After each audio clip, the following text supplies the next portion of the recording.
¿Cómo andás, Rafael? Buen día, bienvenido. Buen día, Alejandro, un gusto realmente estar contigo. Igualmente, Rafael, tengo un montón de temas para hablar con vos. Me imagino. A ver, algunos muy, digamos, presionados por la agenda, y otros más de fondo. A ver si podemos hacer un interesante mix. ¿Sabés qué?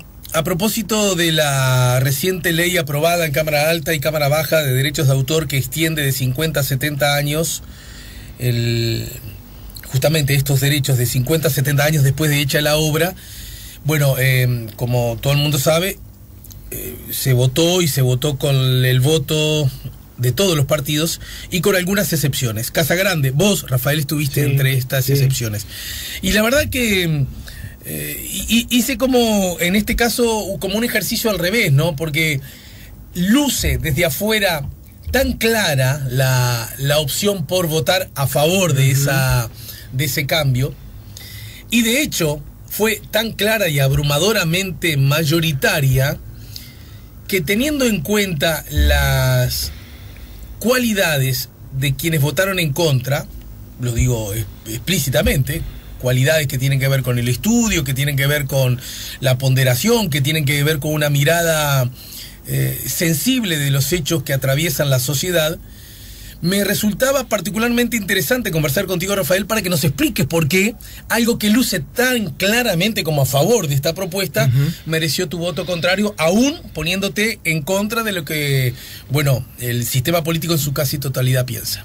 Justamente en tu pregunta está la respuesta. Lucía demasiado clara. Las mayorías que se lograron, los argumentos que se esgrimieron, o sea, todo parecía redondo, todo parecía muy direccionado en el sentido de fortalecer los derechos de los autores, de los intérpretes y demás, pero el contenido de la ley no reflejaba esos objetivos. Hay algo, a ver, porque este es un tema sensible, a mí me importa. Fue un largo debate aparte desde la legislatura anterior y por esta, en el sentido de ir hacia una ley mucho más integral en materia de derechos de autor, que habilitara todo ese capítulo de las excepciones y de las limitaciones para conciliar fundamentalmente dos derechos: el derecho del creador y el derecho del dominio público, que es ese otro componente silenciado que no apareció, porque tú decías, bueno, fue todo tan claro, fue todo tan oscuro en realidad, porque nadie nunca argumentó, ni en el debate público ni en Cámara, el derecho a que las obras, pasado un cierto tiempo, consoliden, incrementen el patrimonio cultural del país, ¿no? La memoria cultural del país. Entonces, a mí me tocó, la suerte o la desgracia, depende cómo se vea, porque era un tema que venía arrastrándose hace mucho tiempo, muy complejo, y en los últimos momentos de la legislatura, porque fueron en la última sesión del Senado, que además me tocó hacer una suplencia que estaba prevista hace mucho tiempo, o sea, de pronto yo me encuentro con esto, sin estar o sin haber estado demasiado metido en este tema. No era tu tema. No era mi tema, exactamente, más allá de que me involucra directamente, porque yo soy autor y yo además soy heredero de derechos de autor. Entonces, mi querido y admirado tocayo. Exacto. Y me tocó más o menos interiorizarme rápido. Y allí realmente yo reforcé la posición. O sea, estoy absolutamente convencido que es una ley inconveniente, y que los argumentos que se han dado son confusos. En primer lugar, los derechos de autoría, estoy hablando solo de la autoría, no se pierden nunca, no los pierde nadie de por vida, están garantizados por ley de la ley del 37. Si yo soy autor de una novela, de un cuento, de un libro científico, de una canción, de la música de una canción, de cualquier obra, yo esos derechos no los pierdo. En el debate lo que se pensaba, lo que se instaló es que los autores, los creadores podían llegar a perder esos derechos. No se pierden de ninguna manera, estoy hablando de los autores. Y además, pasados 50 años del fallecimiento del autor, esas obras quedan en el dominio privado, quedan en el dominio de los herederos, ¿no? a quien les haya correspondido, generalmente de los herederos, de los hijos, de las familias, que es lo que me pasa a mí. Se supone que yo tengo por 50 años, mis hermanos y yo tenemos por 50 años los derechos de las obras de mi padre, los derechos que no están cedidos a las editoriales, ¿no? En algunos casos hay algunas novelas particularmente cuyos derechos fueron cedidos, entonces ahí ya pasa o salen de la órbita nuestra. La ley lo que hace, esta nueva ley con la cual nosotros estuvimos en contra, es extender esos derechos hereditarios de 50 a 70 años, y la verdad que no sé a quién beneficia. Yo cobraré los derechos, tendré los derechos de propiedad, ¿no?, patrimoniales, editoriales de mi padre, en lugar de que venzan a mis 85, vencerán a mis 105 años. ¿Y eso qué impide? Eso impide que las obras, pasado un tiempo prudencial, no puedan acceder al dominio público. Yo como heredero, lo que quiero, lo que más quiero, más allá de que siempre hay un componente económico que juega, no voy a decir que no, ni voy a decir que soy un desinteresado puro, porque eso es muy difícil de equilibrar. Uno en las obras culturales, en las obras literarias, en las obras artísticas, lo que quiere es que circulen, que sean tema de conversación, de análisis, de reinterpretación, de apropiación, que tengan impacto, bueno, un largo, etcétera. Eso con respecto a un debate que ha generado cierta confusión. Extender los plazos ahí realmente no beneficia a los autores, no los beneficia ni a los autores ni a la memoria de la obra. ¿Por qué se decía el caso de las manzanas de Rada? Bueno, estaba el otro capítulo, por eso yo quiero ir en materia de complejidad, porque estamos en el capítulo de los músicos, en el capítulo de la música, que es otra cosa, que es mucho más complejo, porque es un ámbito mucho más colectivo, porque en la música uno no solo tiene al autor de la letra o de la música, sino que tiene a los intérpretes, tiene a los ejecutantes, las canciones van teniendo versiones diferentes, tiene el que produce los fonogramas, o sea, tiene un entramado mucho más rico, mucho más colectivo, mucho más participativo, mucho más complicado en ese sentido. Y la ley en el año 2003 le reconoce el derecho a los, estamos hablando que autores nunca pierden los derechos, ¿no? Yo en el caso de Rada no sé si lo ignoro, si Rada es autor de la letra o de la música. Si él es autor de la letra o de la música, jamás va a perder los derechos mientras viva, y además sus herederos seguirán con esos derechos de letra y música, letra y o música. El problema se daba con los discos que fueron grabados, que fueron producidos, supongan ustedes, 50 años atrás, con los intérpretes y los ejecutantes. Supongamos que yo soy un músico que grabé, ¿no?, que interpreté una canción, que fue acompañado por otros ejecutantes en un disco que no era de mi autoría o no era de mi autoría en música o en letra. Ahí sí empieza a haber una complicación, y es la siguiente. Los derechos estaban garantizados, o sea, uno tenía derechos de ejecutante o intérprete o de productor de fonogramas hasta los 50 años en que ese disco se hubiera editado. Supongamos que sacamos un disco y fue Sondor, entonces Sondor tenía hasta pasados esos 50 años los derechos sobre el disco, y los intérpretes y ejecutantes que no fueran autores de letra y música también tenían esos derechos por 50 años. Ahí pudiera darse, yo no sé cuántos casos hay de autores e intérpretes y ejecutantes que todavía cobran regalías por algún disco producido 50 años atrás. ¿Podrá haber? Sí, puede haberlo, yo no digo que no. Insisto, creo que se ponía el caso de las manzanas de Rada. Capaz que es el caso de las manzanas de Rada, capaz años. Que hay otro. De músicos y de artistas, a ver... Carrasco acá me citó otro ejemplo que hice casi anterior todavía. Él puso un ejemplo, creo que del año 68, de un disco en donde él aparece como autor, ¿no? Pero... uno es autor y además es intérprete, o sea, puede haber como distintos movimientos en ese sentido. Bueno, se extendió ese plazo, ¿no? De los 50 a los 70 años para los ejecutantes. Está bien, en ese caso puntualmente sí. Es más, yo hubiera estado a favor, incluso lo dije en cámara. Las personas además viven más tiempo. Sí, de todas maneras, pasemos el cernidor de cuántos casos hay, ¿no? Que pasados 50 años, un disco que se produjo, o sea, los intérpretes pueden seguir interpretando el tema, pueden seguir dando conciertos, pueden seguir grabando nuevas versiones. Pero si yo acá lo paso por...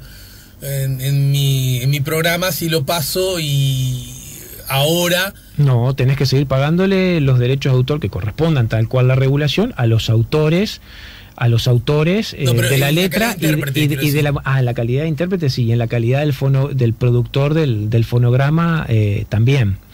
Yo en ese sentido estaba más bien de acuerdo que, por ejemplo, se extendieran de por vida los derechos a los intérpretes. Ahora, la ley extiende además de 50 a 70 años a los productores de fonogramas. ¿Por qué a los productores de fonogramas les extendemos el plazo? O sea, a las disqueras. A las disqueras, a los empresarios. Entonces, el asunto es complejo y uno cuando pasa raya dice, bueno, ¿a quién termina beneficiando la ley? Yo creo que a muy poquitos, generalmente más asentados en términos de intereses empresariales, porque esto es retroactivo, pero también es a futuro, ¿no? Entonces, esto es como un candado empresarial para para controlar los mercados a futuro, y creo que van en desmedro también en desmedro del dominio público. Es un tema complejo, ahora, es un tema sensible. Sí. En mi caso yo lo puse desde este lugar. Un cambio, ¿no? Es decir, el Frente Amplio, quiero decir. Sí, aparentemente, después, sí, ¿no? Sí. Bueno, yo creo que el Frente terminó cediendo un poco a esto, ¿no? Pero a ver, yo te escucho, ¿no? Déjame ser... A los argumentos de la presión corporativa y de muchos músicos, de muchos intérpretes, que nosotros los queremos entrañablemente, porque si vamos a hacer una disputa sobre esto, nosotros dimos nuestro punto de vista, estamos convencidos que es una ley que no favorece a los autores, que no va a generar, o sea, no es ni una ley del artista, no es una ley de seguridad social. Decir que esto es para la jubilación de los artistas, particularmente de los músicos, no tiene ningún asidero, ningún fundamento. Entonces, bueno, los músicos estaban convencidos, muchos de los músicos estaban convencidos en torno a esta bondad. Lució como un pensamiento casi unánime, ¿no? Unánime, hegemónico. No digo que alguno haya que no, pero... y eso es lo que quizá más nos preocupó, porque donde nosotros interpretamos que se conformó un consenso y una unanimidad en donde uno rasca un poco y ve que los argumentos son muy débiles, yo creo que terminó generando un discurso corporativo, y eso terminó permeando a los legisladores del Frente Amplio, pierde la esencia de la representación. Porque yo tengo que representar al dominio público también, a la sociedad toda. Rafael, es interesante en tu exposición de motivos acá, es interesante cómo justamente entendés que hay algo de eso que no te termina de cerrar, es que porque el derecho también se extiende para los empresarios, para las compañías disqueras, etcétera, ¿no? O para los herederos de los autores. A propósito de esto, he escuchado dos comentarios. Primero, que razonamientos como el que tú defendés, o dicho de otra manera, razonamientos que van en contra de esta iniciativa, lo que estarían en realidad es defendiendo otros intereses de otros empresarios. En este caso, Google, YouTube. No. Pero lo has escuchado. Sí, 202.000 millones de veces. Pero esa es una ¿De dónde viene esa supuesta conexión? Es una atribución que no tiene ningún asidero tampoco. Porque, bueno, uno puede... Para enfrentar... No tiene ningún asidero, porque la ley en el Uruguay es muy clara en cuanto a la protección de los derechos. La ley es muy estricta, salvo que nosotros estuviéramos en una iniciativa para derogar estas protecciones de los derechos de autor o para reducir los plazos, que también podría ser discutible. Nuestra concepción es más bien la concepción de un dominio público en donde el Estado juega un papel muy relevante. El Estado en el Uruguay tiene un dominio público pagante, es decir, aun cuando las obras pasan al dominio público, se cobran ciertas tasas, hay un cierto porcentaje que se distribuye, que no es mucho, que además va para la promoción de bienes, de políticas de fomento cultural, particularmente en la música. Entonces, uno puede fortalecer o pensar un dominio público, que eso hay que discutirlo, ¿no? Para que haya circulación, riqueza, acervo, redistribución de ciertos ingresos para fomentar las capacidades artísticas del país y la cultura nacional en un sentido amplio. Yo estoy afiliado a esa idea, un poco al paradigma viejo de lo que instauró la vieja ley de derechos de autor, entre la regulación del interés del autor y la regulación del dominio público. Hay otros proyectos, sin duda alguna, que son más liberalizadores en ese sentido. Hay toda una discusión de raíz filosófica que yo en verdad la conozco poco, en esta idea de que, bueno, que la cultura, más que simplemente ser el resultado de un creador, es parte de un patrimonio cultural y debe estar a disposición abierta. Bueno, ese es un riesgo, está bien, ese es un elemento como para tomar muy en cuenta. El señor que hace un edificio también puede ser. Yo no estoy precisamente a favor de esas posiciones. Lo que sí creo, pero bueno, eso en todo caso podrá ser una atribución de decir, bueno, quienes están a favor o quienes no están a favor de esta extensión están a favor de esto otro. No es mi caso. Lo que yo sí digo, que objetivamente analizo los resultados de esta ley.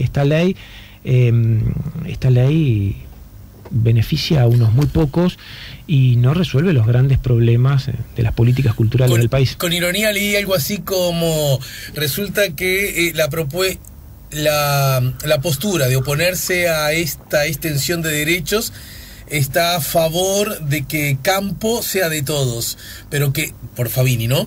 Pero que sus campos no sean de todos, ¿no? ¿Cuáles son sus campos? Bueno, es decir, algo así como tener una mirada para la creación artística, cultural, y no tener esa misma mirada para la propiedad privada de una estancia. Bien, ahora entendí, sí. Bueno, eso es una discusión. A ver, podemos discutir el alcance de la propiedad privada y sobre todo la propiedad privada de los medios de producción. Y acá estamos hablando de la propiedad intelectual, ¿no? Fundamentalmente la propiedad intelectual, que hoy en día uno porque piensa en el artista, el creador, ¿no? Y en realidad el creador, el artista, está también dentro de un marco de una industria cultural muy mercantilizada, ¿no? Es apenas una pieza del engranaje. El autor, Alejandro, vos lo sabes bien, cobra el 10% del precio de tapa. Sí, así es. Bueno, yo siempre digo que... ¿Vamos a pelear por el autor? Si a mí me hubieran invitado a pelear por los derechos de autor para que ese 10% pasara a un 25%, pero me van a encontrar, o un 30, un 50, un 60, un 70, me van a encontrar para esa pelea. Pero esta pelea era la pelea de las grandes discográficas y de los sellos internacionales. Ahora, esa dicotomía entre ser no privatista en temas culturales y ser hiperprivatistas en temas de medios de producción, a mí no me involucra. Yo lo único que sé es que el otro día en el Senado todos los partidos, particularmente los partidos de derecha, celebraron esta ley porque afianzaba, consolidaba y garantizaba la propiedad privada. En esos términos, ¿no? Y el discurso de Bordaberry, que fue en ese sentido, citando a la Constitución de la República, despertó los aplausos encendidos de las barras de muchos de los queridos compañeros y artistas que estaban ahí. Entonces, en contradicciones involuntarias nos podemos ver envueltos todos. Bien. ¿Hay algo también sobre una mirada crítica acerca de otro de los derechos que cada tanto hay, y tiene que ver con el derecho a la herencia? Vos, porque creo advertir que está atravesado todo este asunto, ¿no? Lo que pasa que son cuestiones diferentes, ¿no? Hay toda una discusión abierta, pendiente, incluso fue un debate programático en el Frente Amplio sobre la herencia, en la medida en que la herencia lo que hace es, desde el punto de vista económico, consolidar las relaciones asimétricas, sobre todo de los medios de producción. Acá lo que estamos hablando, esa es otra discusión, en términos de cómo la sociedad o la economía, o los sistemas económicos o los sistemas jerárquicos o de desigualdad social se reproducen mediante el esquema de la herencia y no permiten procesos mucho más potentes de redistribución económica y social. Acá con respecto a los derechos culturales, bueno, sí, estamos hablando de las herencias, que nadie está pensando en modificarla, ¿no? Pero la herencia cultural o la herencia de un capital cultural, por llamarle de algún modo, que es otra cosa, que tiene otro alcance. Un capital cultural puede ser una obra, o puede ser un legado, puede ser una tradición.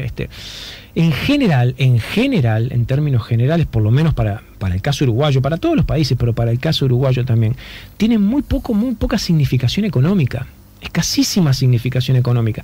Diría que las herencias culturales, en esto que estamos hablando, canciones, libros, poemas, algunas cuestiones científicas o trabajos científicos, ¿no? de las distintas áreas pasado el tiempo, en la medida en que pasa el tiempo, lejos de tener una revalorización económica, salvo notables excepciones, ¿no? Porque obviamente los Beatles mantienen, los clásicos mantienen, Benedetti y Galeano mantienen, hay algunos... Tenía un compañero que era algo... No tiene significación. Entonces, de Matos Rodríguez, y él me dijo, toda nuestra familia vivió aceptablemente bien durante mucho tiempo, y justo estaba en la época que se estaba por terminar ese derecho. Bueno, pero bueno, estamos hablando del autor de la comparsita, ¿no? Podemos hablar, claro, sí, seguramente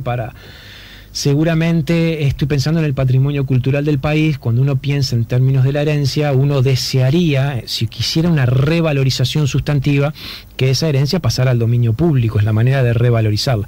Claro, si lo pongo desde el punto de vista del derecho de autor, de algún músico internacional importante o de alguien que factura millones, ya la situación cambia, ¿no? Entonces estamos hablando de cosas que no son estrictamente asimilables, pero que en algún punto se tocan. Nosotros tenemos una herencia cultural riquísima de casi nulo valor económico hoy, o sea, no hay ningún capital hereditario activo en el Uruguay desde el punto de vista cultural que me pueda decir que genera una plusvalía que amerite.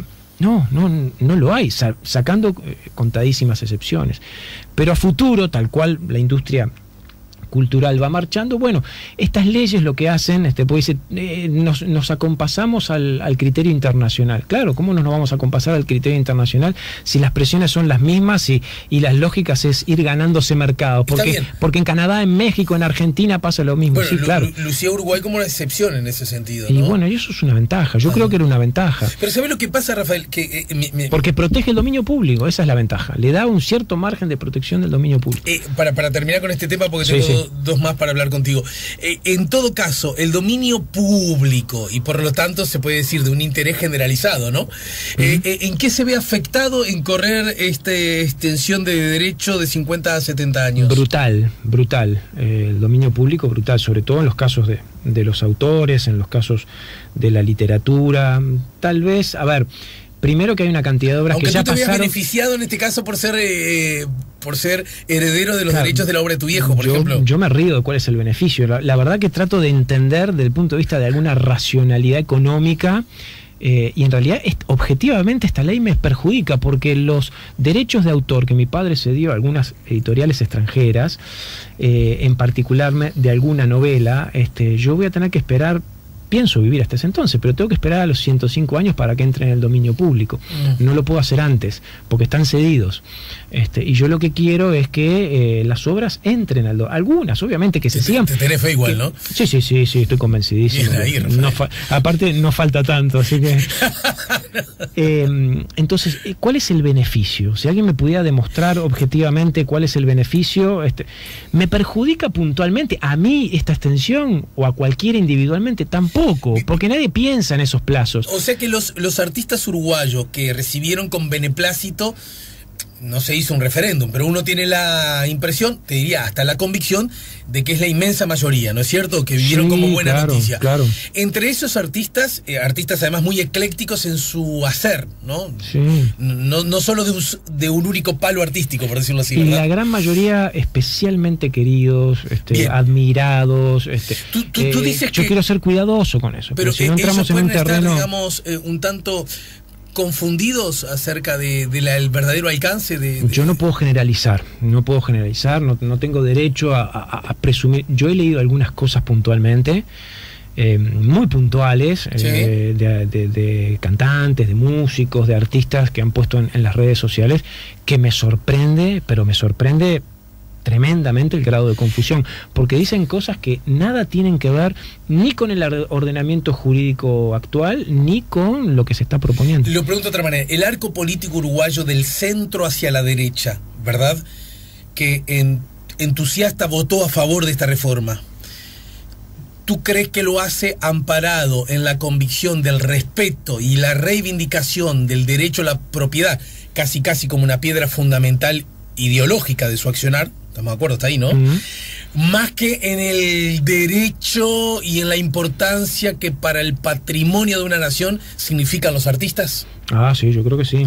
Fueron muchas causas, muchos argumentos los que se dieron en sala. Finalmente yo creo que la iniciativa que fue de Pablo Mieres fue una iniciativa más bien de corte electoral, de salir a terciar y generar una incomodidad entre el Frente y los artistas, y sobre todo muchos de los artistas que apoyaron al Frente. Yo lamentablemente creo que fue una jugada en ese sentido, con una importante dosis de demagogia, más allá de la convicción que él pueda tener, y eso, más la demanda de los artistas, generó un efecto acumulado, y finalmente se terminó consagrando el derecho de propiedad. Que a este nivel de la autoría o de los ejecutantes, yo no estoy discutiendo, yo no estoy diciendo que los autores tengan que entregar sus obras al libre mercado y a la libre circulación, y que no puedan tener ni derechos morales ni derechos patrimoniales, que se entienda.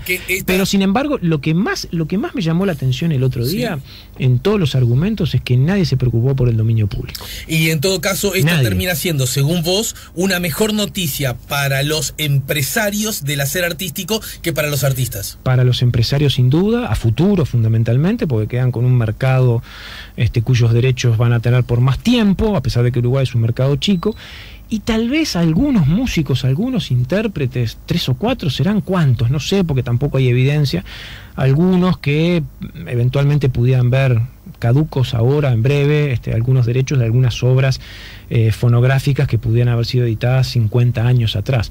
Los contaría con las manos de los dedos, y me gustaría saber, desde el punto de vista económico, la ley ni siquiera roza las cuestiones fundamentales. Rafael, vamos a una breve pausa y al regreso vamos a hablar de lo que José Mujica, el expresidente, dijo. Consideró, se lo dijo a Semanario Voces, que Constanza Moreira es una burra y que nunca entendió nada de política. Esto, bueno, provocó... en la entrevista en general, a propósito de muchos aspectos, provocó diversas reacciones. A propósito de este tema en particular, algunas reacciones en particular, entre ellas la de Casa Grande y muy particularmente la tuya. Hablamos de eso luego de la pausa. No? Estamos poniendo la mañana en camino, estamos con el senador Rafael Patterdine. Bueno, no resultaste ni siquiera, discúlpame, en la imperdonable ignorancia, no recuerdo en qué lugar de las listas estabas.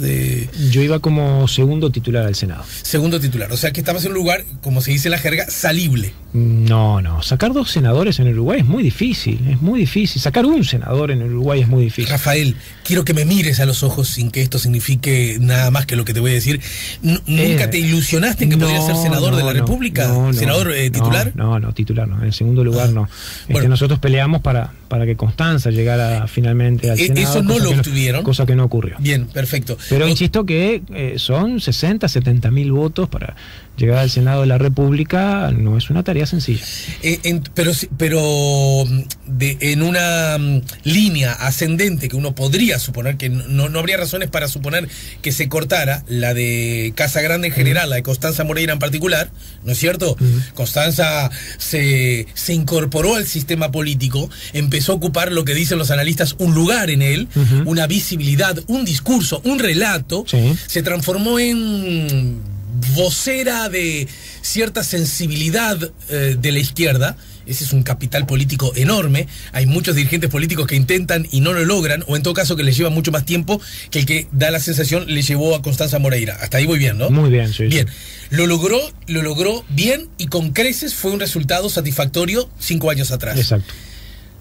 La trayectoria en el Senado daba la sensación de que lejos de perderse, pasteurizarse en la lógica del gobierno, Constanza Moreira logró generar ese perfil propio que incluso provocó que generara identidades y, lo que en política no es necesariamente malo, fuertes alteridades, ¿no es cierto? Muchas, sí. Hasta acá voy bien también, ¿no? Muy bien.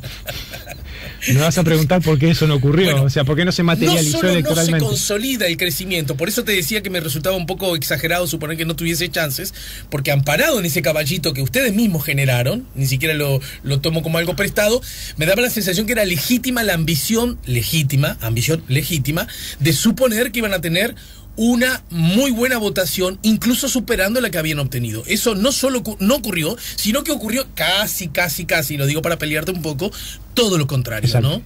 Bueno, me imagino que eso merece explicaciones también, ¿no? Sí, claro.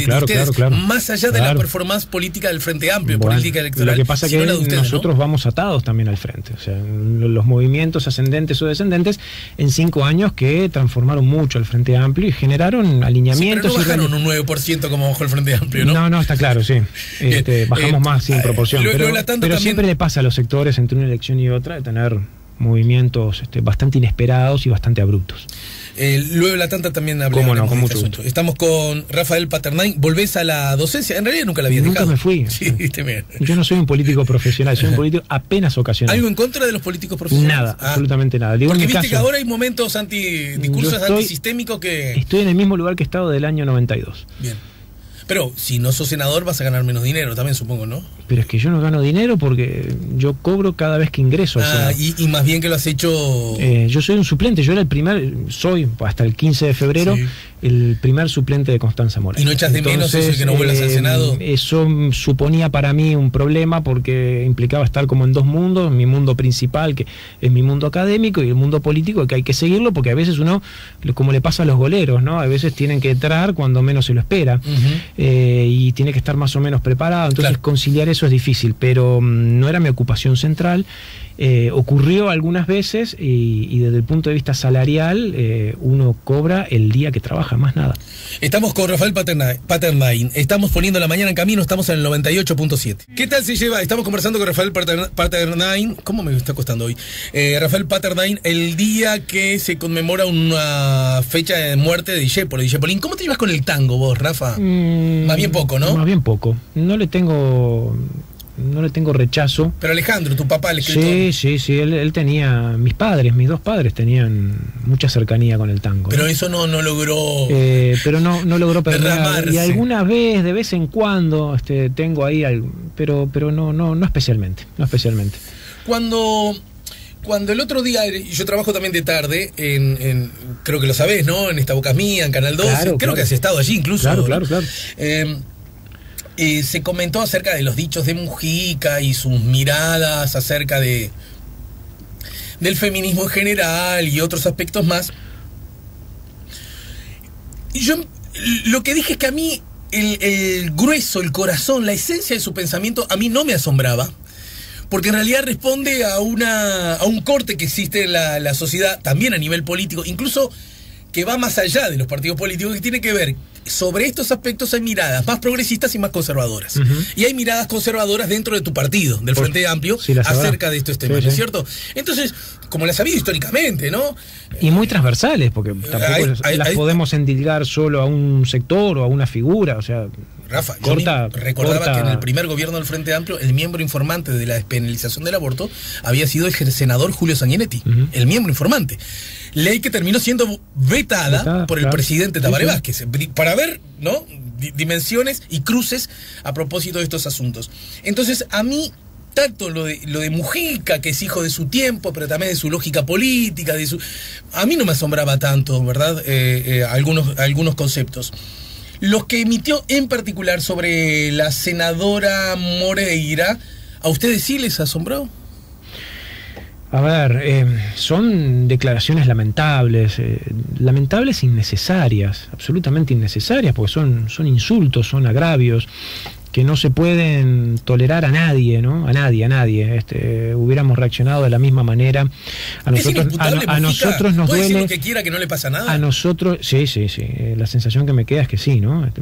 A lo largo del tiempo, en distintos episodios. Yo creo que acá pasó la raya, porque entró ya en un terreno de ni siquiera hacer una alusión despectiva o hacer una alusión poco feliz sobre alguien que ha marcado su trayectoria, sino de un insulto gratuito, contrafondo, porque aparte le da en el punto en que no es real. O sea, hay un intento de insultar, pero al mismo tiempo de pegar en las cualidades más notables de Constanza, ¿no? Las cualidades que son justamente su capacidad de estudio, de trabajo, su formación, su preparación, su sentido de frente amplismo. Es decir, si vamos a evaluar por los errores de algunos, bueno, burros somos todos, ¿no? Todos, incluyendo Mujica. Si vamos a evaluar la vida de los sectores por cómo suben y bajan electoralmente, bueno, todos tienen sus vaivenes, ¿no? El MPP no tanto. El MPP no tanto, sin duda, el MPP no tanto. Algo debe significar a eso. Sí, ¿no? Claro que sí, pero no podemos nosotros considerar en el Frente Amplio hacer juicios o habilitar posibilidades de insultar a alguien en función de si a alguien le va bien electoralmente o no. O sea, cada uno acumula lo que puede, lo que sabe, lo que debe. Finalmente nosotros en esta elección aportamos 33.000 votos, o sea, es un insulto a todos los Frente Amplistas y a los 33.000 que apoyaron la candidatura de Constanza. Entonces, no hay vuelta, ¿no? Es inaceptable que no es la primera vez que Mujica tiene un exabrupto con Constanza de esta naturaleza, que no sé cuál será la raíz, porque de alguna manera yo creo que es una raíz machista y en el fondo autoritaria, porque bueno, Constanza tiene la oportunidad de ingresar al Senado en la lista de la 609 en el 2009, en el 2010. hay un cierto recorrido inicial conjunto de mucho apoyo, y Constanza generó distancias y disidencias sobre cuestiones fundamentales que me parece que le están pasando factura también ahora. Pero no huele a cierta deslealtad de Constanza eso. Es decir, nosotros te inventamos, nosotros te pusimos en la foto, nosotros te llevamos de ahí y después nos maltratás. Pero Constanza, ¿por qué maltrató? Bueno, porque se fue, porque no se tiró por cuenta propia. Porque... A ver, pero eso no es una deslealtad. O sea, empezaron a tramitarse una cantidad de diferencias sustantivas, ¿no? En el periodo 2010, en el periodo del gobierno de Mujica, Constanza manifestó una cantidad de discrepancias sobre cuestiones decisivas, entre otras las cuestiones de las políticas de seguridad y las cuestiones de política criminal, entre otras más adelante también las cuestiones que tienen que ver con el tema de las Fuerzas Armadas. Pero a su bancada, al gobierno, ha tenido una lealtad en los 2 periodos en que fue senadora. Absolutamente leal. Nosotros hemos acatado la disciplina partidaria, en algunos casos hemos solicitado la libertad de acción y se nos ha dado la libertad de acción, pero el voto 16 en el Senado nunca estuvo en cuestión, nunca fue motivo de chantaje, nunca fue motivo de especulación o de poner contra las cuerdas al sector. Se ha conformado, entonces, al sector, quiero decir, al frente en su conjunto. ¿Cómo ha sido absolutamente leal, incondicionalmente leal al frente, a los distintos sectores y a las bancadas en las cuales ha participado. Lo que pasa es que ha marcado discrepancias sustantivas, ideológicas en algunos temas fundamentales, que la llevó luego a desafiar la candidatura única de Tabaré Vázquez, a conformar su espacio político. O sea, nadie puede ser insultado de una manera grosera por un trayecto que ha sido impecable, y por un trayecto que ha sido totalmente legítimo, porque a ver, desleales pueden ser algunos que estuvieron en el MPP y terminaron con los blancos, ¿no? Y no sé, también tienen su derecho, yo creo, finalmente. Ninguno de ellos recibió nunca ninguna palabra fea, todos hombres, lamentable, porque aparte, digamos, yo creo que en el fondo no hay... La única explicación que me preocupa, porque bueno, podemos hacer interpretaciones de por qué lo dice, por qué no lo dice. A esta altura me tiene sin cuidado si hay otras razones. ¿Van a hacer algo más ustedes al respecto? El tema es que estamos en un momento de derrota electoral, en donde lo que necesitamos es más bien calma, capacidad de reflexión, un cierto clima de cordialidad para empezar a hacerse algunas preguntas incómodas en torno no solo al resultado, sino a los procesos y a cómo encarar estrategias de futuro. Entonces, ¿qué aporta insultar a compañeros o a compañeras de esta manera? Yo lo que veo, lo que saco poco raya es que, bueno, me parece que Mujica, más allá del insulto y demás, el ataque central en este reportaje es al corazón de las representaciones de izquierda o al corazón de algunas representaciones culturales e ideológicas muy importantes que se han dado en el último tiempo. Si él toma distancia de eso, y no sé cuál es la intención que está detrás, ¿no? Si buscar alianzas ahora por fuera del frente para el contexto departamental o el contexto municipal, marcar la cancha en términos de una cierta hegemonía interna, ¿no? Esas son las cuestiones que me preocuparían más. Pero finalmente no tiene ni pies ni cabeza. ¿No será que justamente un poco lo que decimos, dentro del Frente Amplio hay miradas más conservadoras y más progresistas a propósito de diversos temas? Uno, el que tiene que ver con agenda de derechos, el que tiene que ver con el feminismo, entre ellos, bueno, muy marcadamente subrayado. Mucho más de lo que tal vez nosotros pudiéramos pensar, y de alguna manera este formato de pensamiento de Mujica revela también adhesiones, ¿no? Adhesiones dentro del Frente Amplio, estamos viendo, sí. Creo que también es una manera de ir construyendo como el relato de la derrota, ¿no? Hay una intención de decir, bueno, hemos sido tan radicales, tan extremos en la agenda de derechos, en el feminismo, cosa que es absurdo, ¿no? Que finalmente eso nos espantó el voto de centro-derecha. Creo que forma parte también de esas muchas estrategias que pueden estar detrás de... Pero si esto es así, necesita canales internos de discusión realmente sobre la plausibilidad de muchas de estas ideas, balances nuevos, hacerse buenas preguntas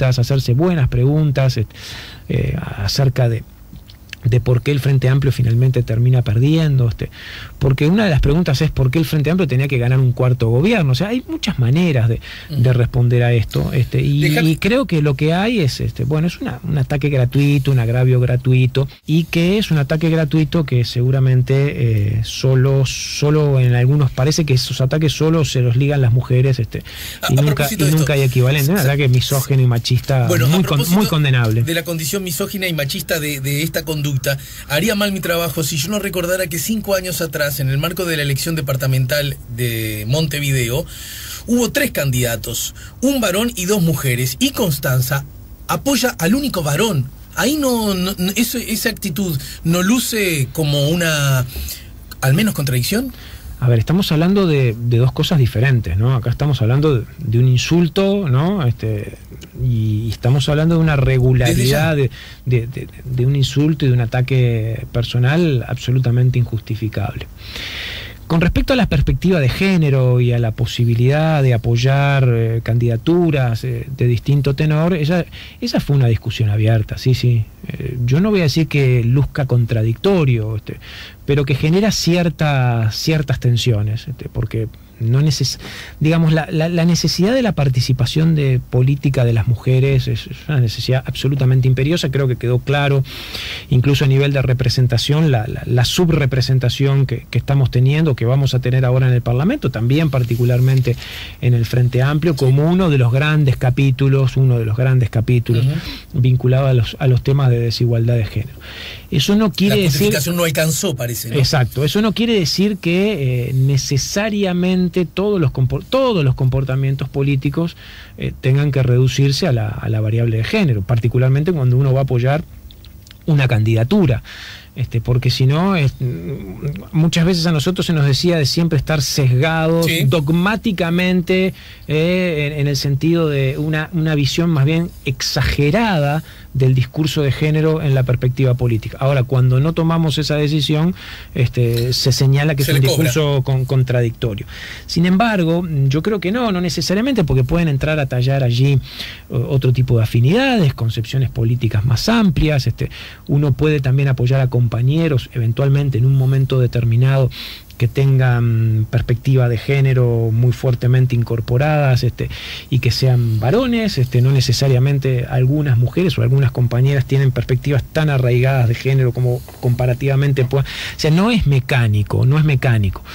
De todas formas, tanto en el 2015 como ahora en la elección pasada, el 2015 me refiero a las candidaturas a intendente de Montevideo, y ahora los candidatos a la presidencia del Frente Amplio el año pasado, las dos decisiones que nosotros tomamos como sector de apoyar a Daniel Martínez, en realidad en los dos casos tuvieron consecuencias reales, tuvieron consecuencias objetivas. Es decir, mucha gente, más allá de los argumentos que nosotros pudiéramos dar, hubo muchos electores, muchos adherentes, muchas personas cercanas a Casagrande, o que habían votado a Casagrande, que también o tampoco no entendieron esa decisión y terminaron inclinándose por otras candidaturas. Hay algunos estudios ahí que demuestran en la elección interna, en la elección de candidatos del Frente Amplio, cómo el voto de Casagrande se repartía, ¿no? Es decir, se nos fue a Carolina Cose justamente por esta razón. De hecho, otras compañeras decidieron abandonar el sector. Queridas compañeras, ¿manejaron, siempre la tuvieron clarísima, o hubo decir, no, mira, las ventajas y desventajas de esto, ventajas y desventajas de esto? Hubo mucho voto de Casagrande que se fue a Andrade por otro tipo de afinidades o por otro tipo de cercanía y discurso, y también hubo mucho voto que se fue con Vergara, porque, bueno, nosotros teníamos una circulación de mucho voto universitario, de clase media universitaria, más en voto de renovación, de refresco, de cierta sintonía de una política vinculada a esa, que vio o que mutó, o que fue hacia Mario. Se nos dividió mucho el voto. Entonces, ya para las internas, dices. Ya para la elección interna. Entonces ahí ya hay una primera explicación. Hay una primera explicación de las dificultades posteriores que nosotros tuvimos a nivel electoral. Cuando se toma la decisión, que fue una decisión muy discutida, esas son de las cosas lindas en política, de las cosas lindas de la vida de los sectores. Porque no fue el lineazo de Constanza. No, para nada. De hecho, yo respaldé ese camino, lo respaldé. El de Daniel Martínez. El de Daniel Martínez. Y la discusión fue notable porque, bueno, eso abre la riqueza del frente. O sea, ¿por qué conviene a uno y por qué conviene a otro? Entonces vos empezás a moverte entre muchas opciones. Eso dinamiza mucho la discusión política. Y nosotros teníamos dos argumentos fuertes que creo que terminaron siendo realidades débiles, ¿no? Argumentos fuertes que terminaron siendo realidades débiles a lo largo de todo el proyecto, o sea, todo el proceso. Hay una mirada autocrítica, por lo que entiendo. Bueno, de como partilla. Es mi opinión, mi opinión, no necesariamente tiene que ser. Sí, clarísimo. Nosotros teníamos un trayecto, Constanza había tenido un vínculo con Daniel muy interesante en el Parlamento, en este primer periodo, cuando el gobierno de Mujica, en temas urticantes. Sí, recordemos, los dos estaban en el Senado. Los dos estaban en el Senado, mucha afinidad, mucha sintonía. Daniel es un tipo muy llano, de mucha cercanía. Cuando apoyamos en la elección del 2015 también dio la posibilidad que algunos compañeros se incorporaran al trabajo en la intendencia. Había de algún modo una agenda más o menos compartida. Daniel ha mostrado mucha sensibilidad en algunos temas muy importantes. O sea, había un trayecto político construido. Y también nosotros como sector chico, o chico, mediano, ¿no? Porque en aquel entonces cargábamos con 80.000 votos, considerábamos en la decisión que podíamos ser un buen contrapeso a la candidatura de Daniel, fundamentalmente para tener incidencia en alguno de los 3 o 4 temas fundamentales para nosotros: los temas medioambientales, los temas de agenda de género, los temas de derechos y diversidad, y los temas de seguridad. Eran cuestiones muy cardinales que nos parecía que podíamos llegar a tener una incidencia importante, que no la tuvimos, finalmente no la logramos tener. O sea, no logramos permear el discurso, y a medida que la campaña central, la campaña hacia octubre, hacia noviembre, fue evolucionando, eso fue haciendo todavía mucho más difícil. Entonces la sensación que tengo, para trasladarlo rápido, sí, la idea que quedamos sin el pan y sin la torta, sin los canales reales de incidencia.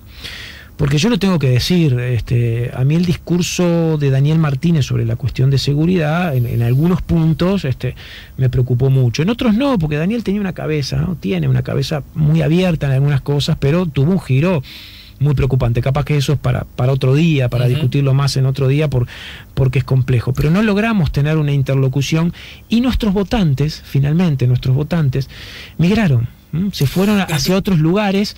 Y yo creo que terminó eso repercutiendo en los pocos votos que sacamos en junio, y seguramente también en el proceso de construcción hacia octubre. Tú dices que el discurso de Martínez con relación a temas vinculados de la seguridad y de cara al gobierno que él conduciría se volvió, para que lo entienda todo el mundo y sin decir Gregrepa, decir Gregorio, un poco más conservador. Un poco más inconveniente, que fue la tendencia de todo el frente, porque sí, eso yo creo que no es un problema de Daniel, es un problema que hay que analizarlo de todo el sistema político abierto, ¿no? Hay que analizarlo en la coyuntura también, porque cuando el tema se te viene encima, cuando la demanda es muy fuerte, cuando tenés un plebiscito, cuando tenés a la gente enojada, cuando tenés tan pésimos resultados en materia de gestión y de resultados concretos, el camino más fácil es un poco ir hacia donde van todos. Yo eso te diría que, bueno, obviamente que no me gusta ese tipo de discurso, porque creo que van en una dirección de comprometer cosas que son incomprometibles. Reivindicar que los policías mataron delincuentes y no les pasó nada. Bueno, eso no luce como lejano. El frente en el segundo debate terminó prometiendo duplicar la Guardia Republicana, terminó prometiendo ir contra la ley de humanización del sistema carcelario. O sea, aquellos reincidentes se le van a descontar, los que son reincidentes se le van a descontar días de trabajo y estudio, aunque los hagan, y esa idea de que, bueno, la policía es eficiente porque mata 30 y no tiene ninguna baja. O sea, son discursos o son elementos inquietantes, o fueron elementos inquietantes, pero más allá de eso, que uno pueda entender cuando está en un contexto electoral, tampoco puede imponer una visión suicida, ¿no? Yo eso no soy, digamos, a pesar de que Mujica tal vez lo crea así, no somos tan tontos. Pero lo que más me preocupaba era cómo se fue dando la construcción de la incidencia. En los temas de seguridad es el único tema grande en donde Daniel no armó equipos. Y el fuerte de Daniel era armar equipos. Su gran fuerte, es decir, yo lo que mejor hago es armar equipos. El tema de la seguridad fue un tema unipersonal que no permitió ni siquiera una conversación sustantiva en términos de política pública. Entonces, unipersonal encabezada por Gustavo Leal. Claro, no hubo más nadie trabajando en eso. Quiero que entenderlo. Cuando Daniel Martínez decide que Gustavo Leal va a ser su ministro, ¿fue una decisión que tomó Daniel por sí y ante sí? ¿Lo charló con ustedes, por ejemplo? No, con nosotros no. No sé con quién más lo habrá hablado, obviamente, ¿no? Yo creo que fue una... ¿A ustedes les asombró esa designación? No, para nada. No, para nada. Yo creo que eso, ¿cuál sería el asombro? Yo creo que la perplejidad fue todo digamos, el trayecto del año 2019, en donde francamente no pudimos tener una incidencia sustancial, no solo nosotros, había otros sectores que inicialmente habían apoyado la candidatura, en las internas se armó un equipo, ¿no? Y había representantes del Partido Socialista y de la lista de Lustenberg y de gente del Nuevo Espacio, había un equipo que trabajó, pero que francamente no pudo tener incidencia programática en la candidatura, y eso se fue agudizando conforme la campaña fue avanzando. Entonces yo creo que ya presagiaba también cómo podía ser, cómo iba a ser o cómo eventualmente pudiera llegar a ser la política de seguridad del Frente Amplio en un cuarto gobierno. Entonces no es un problema con nosotros, estrictamente con Casagrande, sino un paquete mayor. Entonces, ahí tuvimos algunas dificultades en términos de incidencia, y el voto de Casagrande quedó repartido, porque hay otra cosa, ¿no? Finalmente la competencia por el Senado tuvo vectores importantes, o tuvo fuerzas nuevas que antes no estaban, ¿no? Hay liderazgos emergentes, la figura de Andrade es una figura absolutamente extraordinaria, y nos consta que en muchos lugares muchos compañeros votaron a Andrade. La figura de Conce se fue con el Boca. No se repartió. Yo creo que mucho quedó, porque finalmente nosotros quedamos, ¿no? Entonces, bueno, sí. Quedamos con un espacio dentro del frente. En Montevideo cayeron subrayadamente, arraigados, ¿no?, en el interior, entonces da esa plataforma. Yo creo que el grupo se tiene que reinventar, de sus bases. ¿Continúa? Era la pregunta. Bueno, sí, yo creo que sí. Vamos a ver ahora personalmente cómo le afecta a Constanza, porque este golpe que recibió hace pocos días es un golpe muy, muy gratuito. Las declaraciones y Constanza es una mujer correctísima, amabilísima, noble, generosa, y estas cosas obviamente afectan personalmente, ¿no? Pero tiene una enorme resistencia, una enorme capacidad. Nosotros queremos seguir construyendo grupo, queremos seguir construyendo el Frente Amplio, y se abre un mapa nuevo y tenemos que pelear ahí, en un contexto además en donde vamos a hacer oposición. Bien, a propósito de esta nueva llave que se abre, de esta bisagra que abre un nuevo tiempo histórico del Uruguay, también fundamentalmente desde la perspectiva política, encontraremos razones de sobra para conversar más temprano que tarde. ¿Sí, Rafael? Un gusto, Alejandro, un gusto de verdad. Un abrazo grande para ti, un saludo especialísimo a la audiencia, y un muy buen año para el que viene. Gracias, igualmente, Rafael. Si buscas un portón automático para tu casa o para la oficina, asegúrate que sea fuerte, que sea seguro, que sea práctico, que sea un SEA. Porque solo un portón SEA te asegura el mayor respaldo técnico, un service propio en todo el país y la garantía de todos sus productos. Ingresa en seaportones.uy o llama al 2601-2611. Si vas a elegir un portón, que sea un SEA.